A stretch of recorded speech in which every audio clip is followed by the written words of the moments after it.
Well, would you look at that? We have some production quality to this show now, folks. Hey, everybody, I'm Jorge Edwards, and welcome to Behind the Frames. This is our, I want to say our 6th episode or 7th episode. I'm losing track because we're having so much fun pumping out these every Wednesday at 8 p.m. live Eastern every week.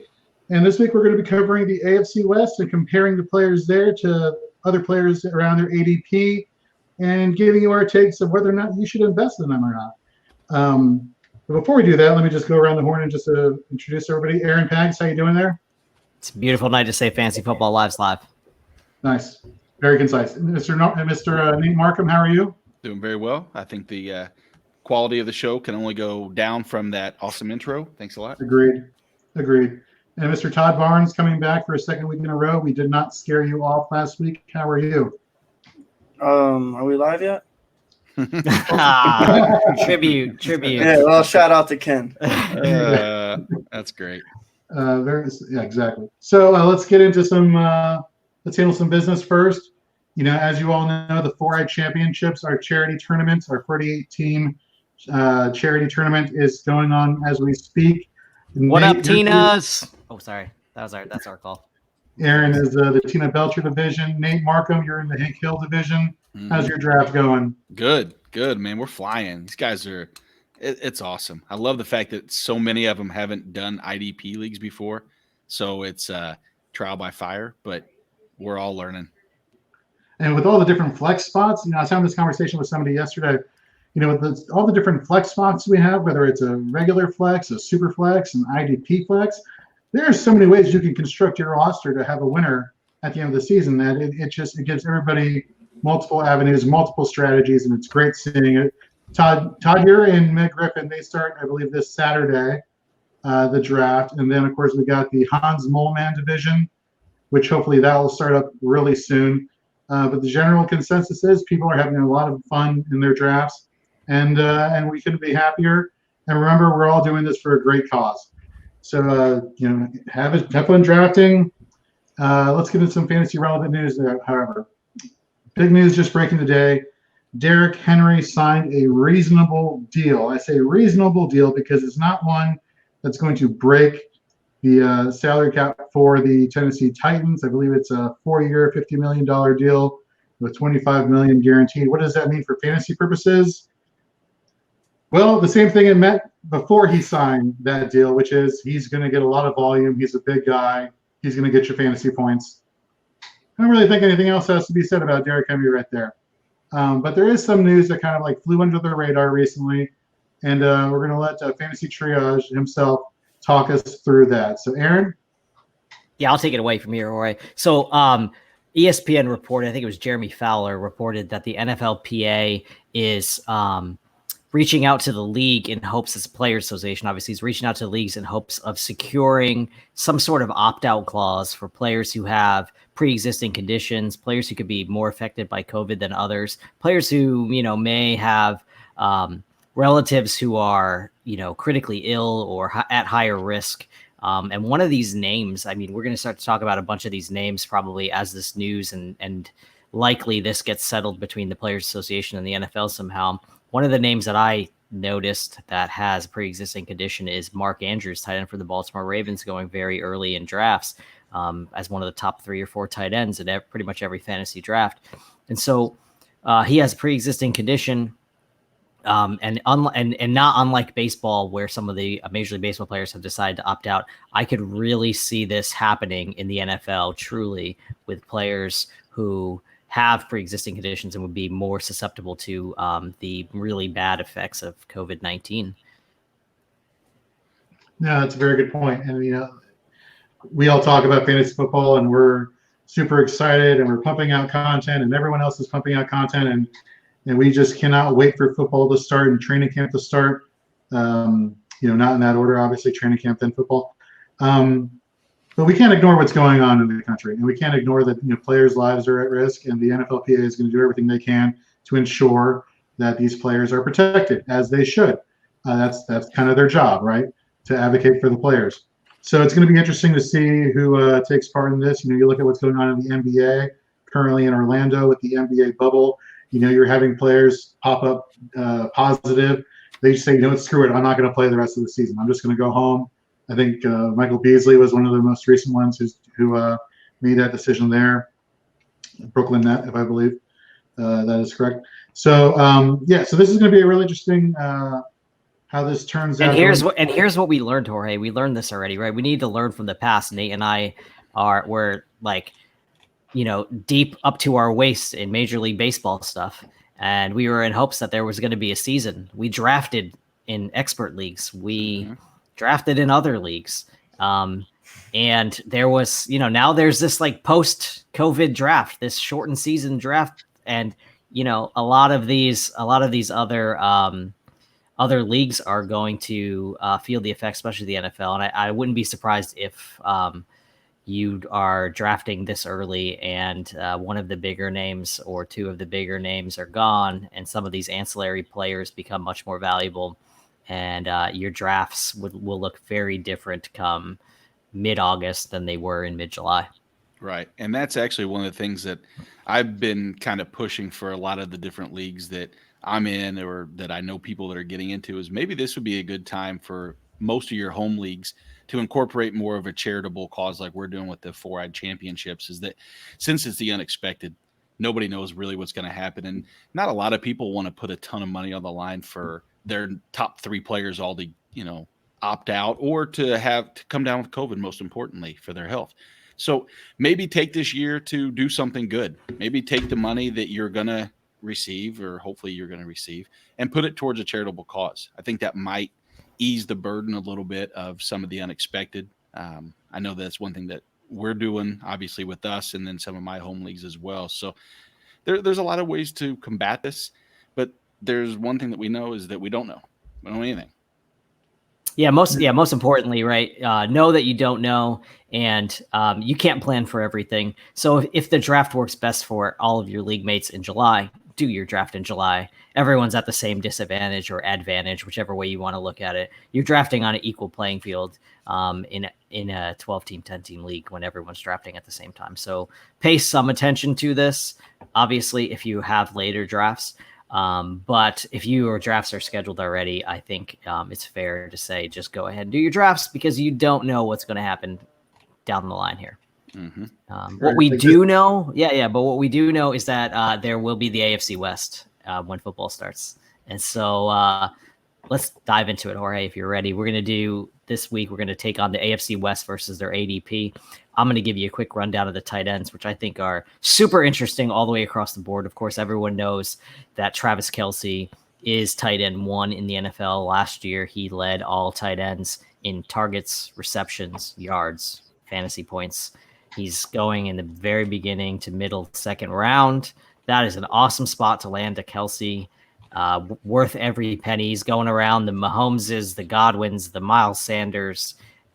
Interesting to see how Kittle and Kelce will pan out at the end of drafts at the end of this year. Their ADP is really similar. I wonder if Kittle will bypass him. It's a coin flip for me between the two of them. And maybe it's not even a coin flip. I'm going to go with the guy who's done it for longer. That's Kelce. So give me Kelce in the second round. Quickly moving on, the Las Vegas Raiders, which I said it right. Las Vegas, Darren Waller, 5th round. PPR monster for tight ends, 117 targets last year, 90 catches. That's an insane amount of targets and catches for a tight end.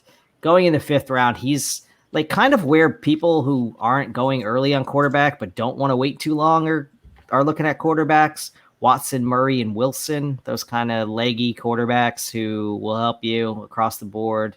Also some interesting running backs, CEH, we're going to talk about later, and Todd Gurley right there in the 5th round. So interesting company, but if you're looking for a tight end and you don't want to pay up for the Kelce and Kittle, Waller's a great fallback option in the 5th round. The other two tight ends, not so much. I'm passing on these guys. Derrick Henry, geez, I got him on my mind. Hunter Henry with the Los Angeles Chargers, and this division just keeps changing cities and team names. So Hunter Henry, 6th round. Man, I mean, he lost Rivers. Rivers loves his tight ends. He had 76 targets last year. That is in 12 games. That is no way is that going to come back to no way is that is coming back to earth. There's no way he's going to repeat that. The offense is not going to be the same without Phillip Rivers, Tyrod Taylor, Justin Herbert, whoever's the quarterback there. That is going to be such a different offense. So I am totally out on Hunter Henry's 6th round, way too high. Same thing with Noah Fant, 9th round. There's other guys going there. And last year he had 66 targets. How many more can we expect for him when the Broncos went out and got Jerry Jeudy and KJ Hamler in the draft? Cortland Sutton's coming of age, superstar wide receiver, just dominating targets. Who knows what Drew Lock even is, right? Pat Shurmur is notorious for not using tight ends properly. That is just like how he's always done it. He's a running back one and a deep shot downfield type of play caller. And so, with Melvin Gordon, Phillip Lindsay in the backfield, obviously Gordon can catch passes, underneath. Where Fant's going, I mean, Marvin Jones, James White, and if you're waiting a little longer on a quarterback, Drew Brees and Danny Dimes, like these are much better options in the 9th round than taking a shot on a tight end in an offense that we don't know barely anything about. And the upside there, it just isn't there. The upside for Fant or Font, I don't even know how to say his name. I think it's Noah Fant, but 9th round, no way. I don't know if anyone disagrees with me on Henry or Fant. I'd like to get your guys' take on that. No, I don't disagree with either one of two. Hunter Henry, the only intriguing aspect about him is the fact that despite Tyrod Taylor's affinity for going deep, sometimes having that easy check down, if that's what you want to consider. But you have Austin Eckler as well. Maybe, but I mean, I think we already know his ceiling, and I think we don't know what his floor is because the injury bug. So I'm with you on those guys. Other than Kelce's better than Kittle without a question. Not really, Homer. Yeah, I'm with you as well. I feel like if I get to the point where I'm drafting Hunter Henry or Noah Fant, I'd rather wait. Go figure. My tight end of choice in the later rounds is Mike Gesicki, so I'm okay with waiting for other tight ends down the draft. I don't think he's that far off, though, Jorge. Right? The difference between Noah Fant and Mike Gesicki is minimal, and you probably get 4 or 5 rounds of value there. At least three. Right. So my only concern that with one of the tight ends that you mentioned was Darren Waller. Look, he was he saved me in many fantasy football drafts last year. Now with the additions they made on wide receiver in the draft, the question is, are the same amount of targets going to be there? They bring in Jason Witten from Dallas, whatever that means. Are we going to see a dip in his production? He's the wide receiver 1 on that team, man. I mean, Darren Waller's the WR1 for the Raiders. He is Derek Carr's first look. He was last year, and I don't think it's going to change in 2020. I see Jorge wants to say Hunter Renfrow, don't you? that looks like you want to say Hunter Renfrow look is what that appeared to me. Trying to spell his name correctly to look up his stats. Yes, I was going to go Renfrow. Was it Ruggs that they drafted this year also? Yes. So, Renfrow, Ruggs, I don't know. It seems like that's a pretty good investment in draft capital to bring in, and then all of a sudden you kind of like just fade him a little bit and focus on Waller. But again, tight end being what it is, I can see I would draft Darren Waller. I don't know if I would draft him necessarily in the 5th round, but if he was around in 6 or 7, yeah. I know I'm just talking around difference, but sometimes that can make a difference depending on who's available in your drafts. Sure. Right. And you briefly mentioned Hunter Renfrow, and so why don't we transition right into the wide receivers? I mean, that's an easy transition for you, Todd. All right, well, got you. I'll take it away, and I'll just start right with the Raiders. Their wide receiver room did kind of interest me a little bit. Tyrell Williams, they drafted Ruggs. Hunter Renfrow from last year, kind of injured in the year. They also got Bryan Edwards, kind of a sneaky name. And they also brought in Nelson Aguilar, so that's another name for you. But Tyrell Williams I actually had him in a league last year, and I remember to start the season he went nuts, had a touchdown in 5 straight games. And he was in half-point PPR, averaging over 14 points a game in those first 5. So, I mean, there's some value there. We said Waller's the wide receiver 1. So, I mean, you need people to throw to. And then Hunter Renfrow over his last 7 games was getting over 6 targets a game. And he scored 4 touchdowns in those 7 games. He had 4 more catches in 6 of those 7, and then 50 or more yards in 5 of 7. So to kind of come on to end the year. He came on strong. So, yeah, I'm with Jorge. I like Hunter Renfrow a lot. Maybe a last round kind of dart throw, but even if you don't draft him, I think he'll still kind of be there in free agency week 1, week 2. Moving on, I'll go to the Chargers next. I think where they're going in ADP is probably where I would take them. I've seen Keenan Allen fall a little bit. He was wide receiver 8 last year.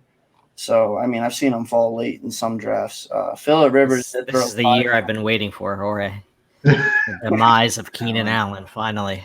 Aaron hates Keenan Allen. I shouldn't say hate, that's a strong word, but despises his fantasy consistency, if that is better phrasing there. Yeah, I've owned Keenan Allen before. Sometimes he'll have those dud games. But he's burned you in week 15s and 16s. I just want to let you know. Yes. But Phillip Rivers did throw 591 pass attempts last season. That was his most since 2015.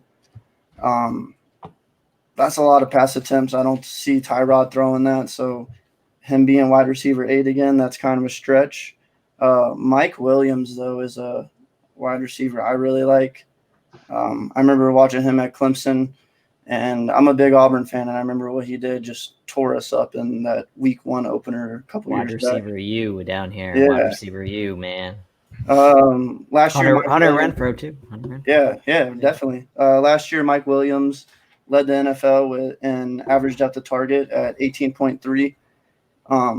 He had some room to grow, but his total yards versus air yards had a difference of 625 yards. That was the 5th largest difference in the league. So, I mean, a little bit of room to grow there, but like I said, Phillip Rivers threw the ball a lot, so can he repeat? We all love the Chiefs, and that's who I'm going to talk about next. Some of us more than others. Yeah, I actually wore the Chiefs hat just for this show this week.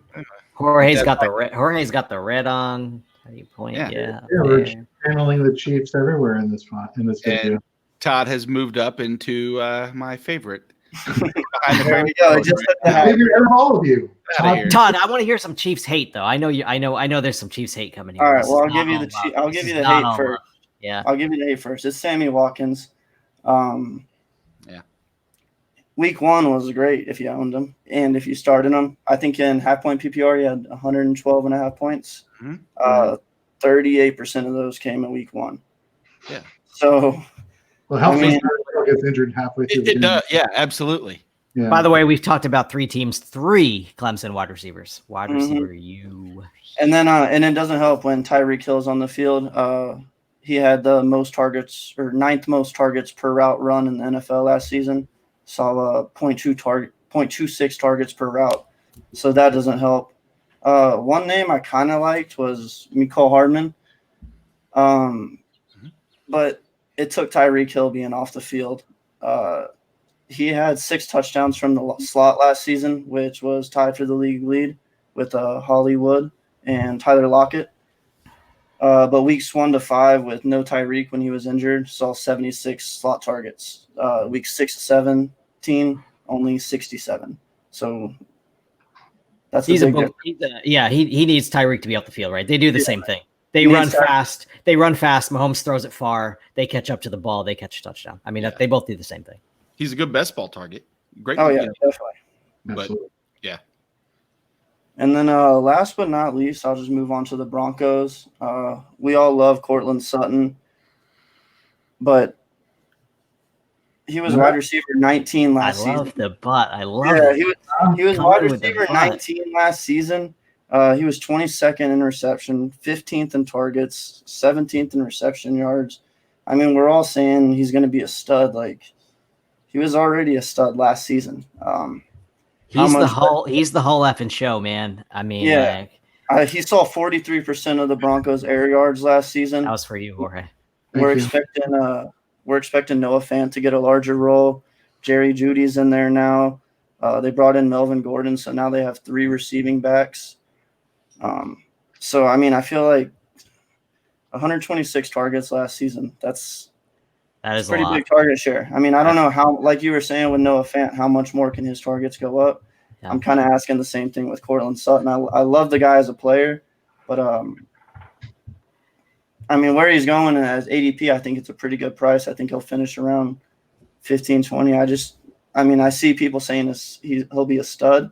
I just think it might be a year away. Well, you're probably the only one in this room that thinks that. Nate, come on, bro.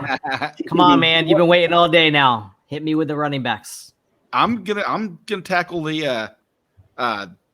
Oh, you got the quarterbacks. That's right. Jorge snagged the running backs from you. Well, we had to let you talk about your boyfriend. It's okay.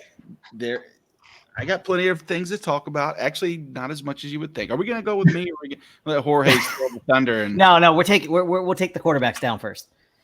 Gotcha. Let's be honest. It's the AFC West. There's one quarterback that's even rosterable, and that's Patrick Mahomes.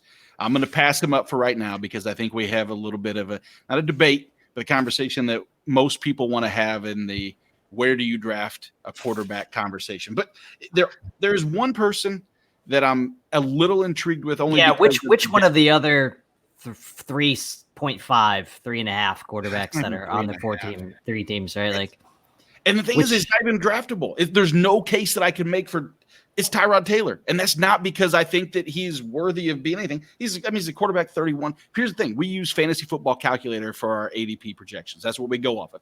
He's not on there. I had to find a different resource to even pull from. So I'm diving into the NFFC, which is fine. In the NFFC right now, he's a 31st quarterback. So even if you're doing a super flex league, somehow he's not even being drafted in the first out of the.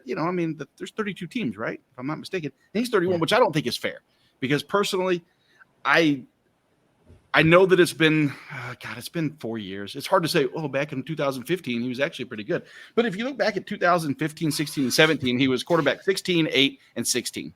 So he set the bar for a potential QB2 for those seasons. He averaged 500 yards per game, per game. That would be fantastic. Actually, that would be QB1. But that's per season. And will he do that? Probably. I think he'll get between 450 and 550 on the ground, which that's a pretty good floor. He's a potential flex option in certain games. My concern, of course, is just overall, when are they going to go to Justin Herbert? If they go to Justin Herbert, and that's going to be where you'll cap it at. Other than that, Derek Carr, and if you're playing Scotty Fishbowl, anybody listen, then he's a great quarterback for that. He's my number 2 or 3 there. His percentage, his true completion percentage is fantastic. Everything else about him is blah.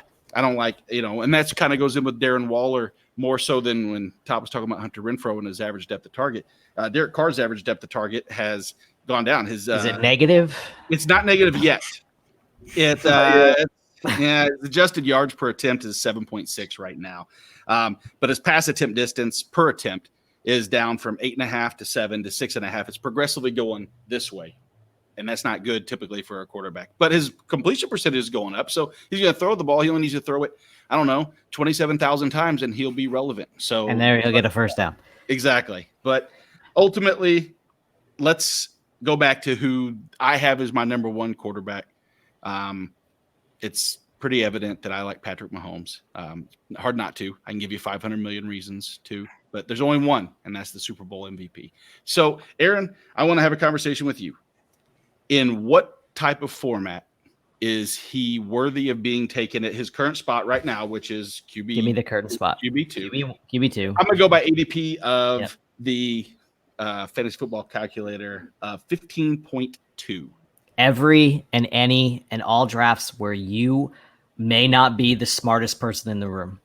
Because when you're not the smartest person in the room, you're likely playing against folks who are playing the exact same strategy. They are the experts, us experts. We're all waiting on quarterback. We all think that we need to get our running backs early, that there's this cesspool of wide receivers awaiting us in the 3rd through 9th rounds. And we are all waiting. And the only way for you to outsmart the smarter people in the room, I use that loosely, is to do something different. You can't do the same thing. You can't expect to beat somebody who's playing one way for 20 years and has figured it out that's their strategy. You can't use their strategy against them. That doesn't work in fantasy football.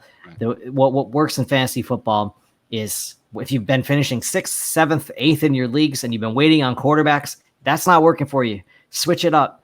Go in this year. This is the perfect year to do it. There's 2 clear quarterbacks that are at the top. Patrick Mahomes is one of them. Grab yourself Patty Mahomes in the second round. If you want a running back or wide receiver round 1, I don't care. Pocket that quarterback. Pick apart the wide receivers that are going to be available in those middle rounds. I think it's an awesome strategy in 2020. Something I would have never suggested before this year. Right. No, I agree. And I think that the only way that you 100% can go against that and in full confidence is if you're clairvoyant. If you're clairvoyant, you know that you're going to be able to get Drew Brees and pick, the 9th round, and you anticipate that he's going to put up go back to last year in their games that they played collectively between the two and the injuries and everything else. They put up 0.4 difference per game between the two, 20.8 and 20.4. So if you knew that, then why would you ever draft Mahomes? The problem is you don't know that. And what you can expect is that he's going to use last year as the absolute floor. 18 is probably the ceiling, but I think there's room for more. In weeks 13 on, I noticed a lot of the defenses actually started focusing on the corner, on the receivers, and turn their back to Mahomes. And if you watch that, when they started doing that, he started scrambling a little bit more. He put up both of his touchdowns on the ground from weeks 13 on, and he had about 60% of his total rushing attempts. And what we know about fantasy football is that averages and total season points mean nothing because you're playing 1 week seasons from week 1 through 16. And Pat Mahomes has the opportunity to drop a 50 bomb on every week and any week. And that's why you draft Mahomes and Jackson early. Jorge, tell them why you drafted AFC West running back early. Well, do you? Let's get into that, shall we? Let's tackle a very popular running back here, Melvin Gordon. I'm going to give you some averages. Boom slang. Sorry. No, you put out a really good article for Rasball talking about Melvin Gordon, specifically when we're talking about Scott Fishbowl, whether you should invest in him. Excellent article. Definitely go check it out. I'm going to be a slightly more negative towards Melvin Gordon here. When we're looking at his career, with the exception of 2018, he hasn't averaged over 4 yards a carry. We're talking sub 4, 3 yards per carry. You remove that 2018 outlier year where he was averaging 20.9 fantasy. Can I rebut this, by the way, or do I have to sit and take it? You have to sit and take it. You can rebut afterwards. Aside from 2018, if you took all his other years, he's only been averaging 13.5 fantasy points per game. So it took him time to get acclimated to the system, to the line, all that jazz in Los Angeles / San Diego. And he finally started to turn the corner, and then all of a sudden he throws in, all these contract demands, and he doesn't get re-signed, and he goes to a brand new team that was ranked 11th now, talking about the Broncos in run game, according to Pro Football Focus. Let's talk about the incumbent running back there, Phillip Lindsay. Behind that 11th ranked rushing offense, he was the RB12 last year when facing 8 or more defenders in the box. He averaged 4.5 yards per carry, had over 1,000 yards, 11.3 fantasy points per game on 224 attempts, which in terms of attempts had him as the RB16. So when I'm looking at a Melvin Gordon, who's averaging for the most part of his career 13.5 fantasy points per game, and I'm looking at what Phillip Lindsay did with 11.3 fantasy points per game, I'm not seeing a huge drop-off. Now, I get it. The Broncos made an investment in Melvin Gordon, and yes, you should follow the money 9 times out of 10. But the fact of the matter is, this isn't Melvin Gordon on the Chargers. This is Melvin Gordon splitting time in some capacity, whether it's a large opportunity share or not. He's going to be splitting time with Phillip Lindsay. Lindsay has shown me, at least, that he is a great part of a 1-2 punch. And now Melvin Gordon was also in a 1-2 punch in Los Angeles. But do we know that that's how it's going to be the case with Pat Shurmur? I don't know. And because of where he's going, he's currently... Pat Shurmur doesn't know either, by the way. Ask Giant fans. Right. He's currently taking the 33rd overall as the RB17. And when I'm comparing him to where he's going in terms of other players in his ADP, other players around him like Cooper Kupp, Mark Andrews, and 2 running backs, Le'Veon Bell and Todd Gurley. Well, if I'm looking at Le'Veon Bell and Todd Gurley there, and I see Melvin Gordon also as an option, I'm thinking to myself, who has competition for attempts? Who has competition for targets out of the backfield? It's Melvin Gordon. I don't see competition for Todd Gurley. I don't see competition for Le'Veon Bell. I trust they're more upside. They've been more efficient as running backs in their careers than Melvin Gordon has. Where he's going in terms of ADP, I'm passing on Melvin Gordon. Please rebut. No, you make great points. He played behind a terrible offensive line with, in San Diego and Los Angeles. Ask Phillip Rivers. He couldn't wait to get out of there and get behind that Indy line. The reason why you target Melvin Gordon and you target him in PPR leagues because the floor is like 60 targets, man. I mean, 55, 60 targets. He's there every year. He could end up with 70 targets, 50 catches. I mean, he's a much better pass blocker. He's a bigger, bulkier back. He's going to be in there on third downs. He's going to be in there in goal line situations. Touchdowns and pass and receptions are where you make your money with the wide receivers. You're not going to find running backs with 60, 50 catches in the, down past Melvin Gordon. So that's my point on Melvin Gordon, but take me away. Talk to me more about Austin Eckler and Josh Jacobs. And there's some running backs here. Yeah. Let's go to Austin Eckler and let's talk about a little bit, a little controversy here that people have been quote unquote counseling you on when it comes to Austin Eckler. And that's the amount of pub I will give that person on this show or any of the content here at Fantasy and Frames. Austin Eckler was number 2 in the NFL in receiving yards with 993, number 2 among the running backs in targets with 108, RB1 in receiving touchdowns with 8 last season, RB7 overall, averaging in half PPR scoring 16.4 fantasy points per game. He's being drafted according to ADP 24th overall as the 13th ranked running back. Going around now we're comparing the player to the ADP and whether they're worth the investment at their ADP. He's going around players like Mike Evans, Amari Cooper, Allen Robinson, Adam Thielen, Kenny Golladay. Notice the trend here, all wide receivers. What do we know about wide receivers? There's plenty of depth at wide receiver. So I don't know how you can pass up at his ADP, Austin Eckler, given the shallow nature of the running back. Where is he going, Jorge? I'm sorry, I missed that. What's the number? 24th overall. 24th overall. So the wraparound 2-3 turn. That's a money spot for Eckler, man. That is a nice, sweet spot in the draft. And I want to address the people who are concerned, like, oh well, Melvin Gordon's not there and Eckler's not a between the tackles guy. He can't hold up. Well, when Melvin Gordon wasn't there last year and Justin Jackson was taking over that in between the tackle role, you know what Austin Eckler was doing? He was averaging 70.1 receiving yards a game and 22 fantasy points a game and half PPR scoring. You're getting 2 players, right, Jorge? You're getting a running back and a slot receiver. Well, it's the thing. That's the point, is that I don't care how the points get there. I just care that they get there. If you don't care that Lamar Jackson gets you fantasy points by rushing the ball versus throwing the ball, you listen up, people. Preach, Jorge. Preach, baby. Points are points. Heckler, who's a running back, is getting his fantasy points catching the ball versus rushing the ball. It doesn't matter. He gets points. He's a productive player. Take him at his ADP. Now, as far as Josh Jacobs is concerned, Josh Jacobs, man, I hope you don't turn into another Cadillac Williams under John Gruden, a.k.a. back when John Gruden was the head coach of the Tampa Bay Buccaneers. They drafted Tyrell Williams out of Auburn, ran him into the ground after 1 year. That production went down. I hope we're not seeing that with Josh Jacobs. And I'm prefacing this before I get into my analysis of Josh Jacobs.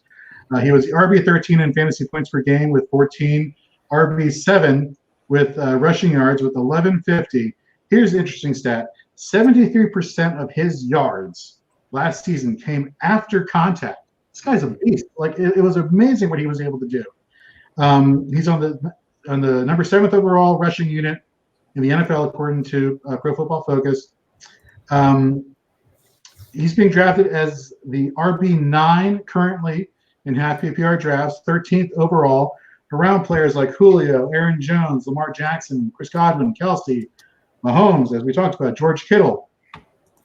Look, volume is there, not a lot of competition for targets. I mean, DeAndre Washington, I'm not really so scared. Yeah, he wasn't utilized that much in the receiving game, but I don't care. Again, it's about give me the points however you're going to get them.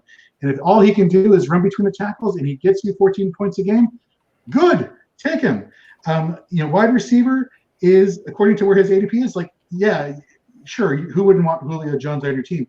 You can get, David Guerrieri, Guru Fantasy World, who does our waiver wire column during the season. Give him a follow.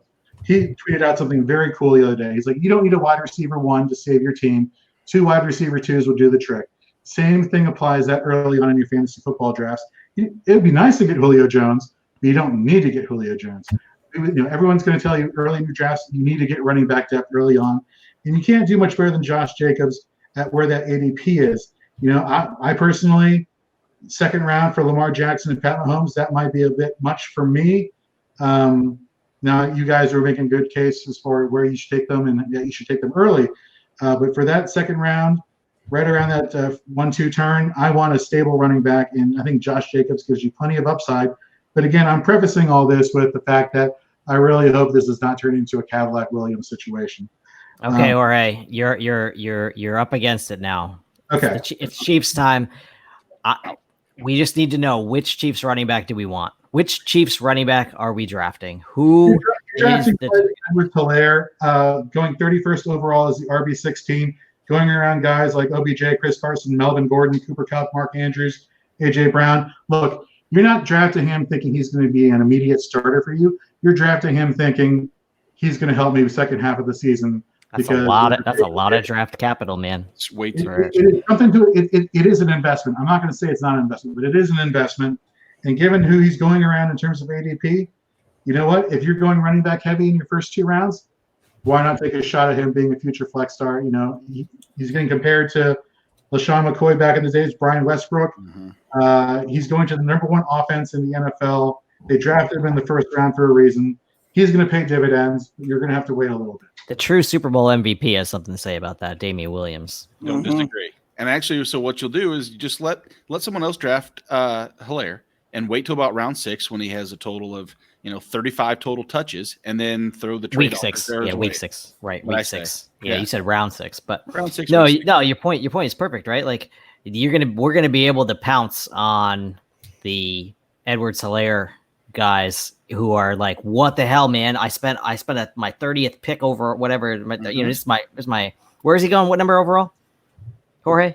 RB16, 31st overall. 31st overall. I spent my 3rd round selection on a guy who's only on the field like 30% of the snaps for the Chiefs.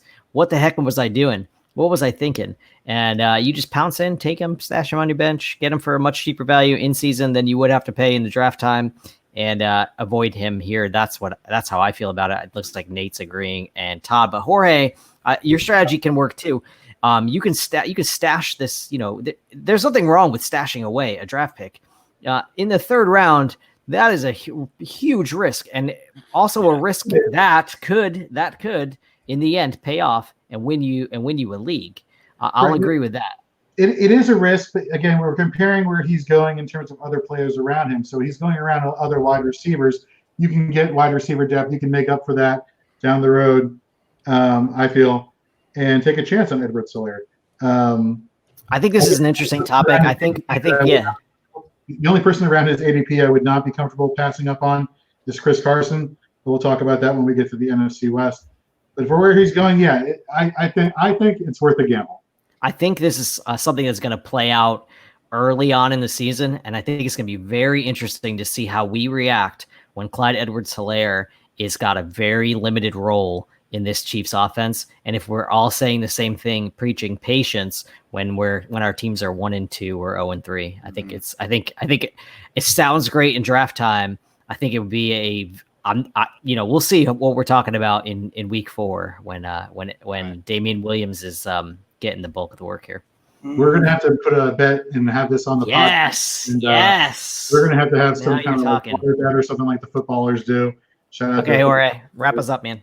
All right. Well, everybody, that was our take on AFC West versus the ADP. Hope you enjoyed the show. One last thing. Jeremiah on Facebook asked us a question real quick. How do you know in redraft leagues when the draft for upside versus going after an established veteran? He used T. Higgins versus A.J. Green. The short answer is you don't. If you're in a best ball league, maybe invest in upside. If you're in a dynasty league, invest in upside. In redraft, if it's 9th round or 10th round, just stick with the tried and true. Shoot for later in your drafts for upside, if at all. You can always find these upside guys on your waiver wire down the road. And with that, I'm Jorge Edwards. That was Aaron Pags. You can find him at Fantasy Triage. That's Nate Markham. Find him at Nate Markham. And Todd Barnes, find him at Todd1006. Find me at Jorge B. Edwards. Follow us on fantasyandframes.com, and we'll see you next week, folks. Cheers.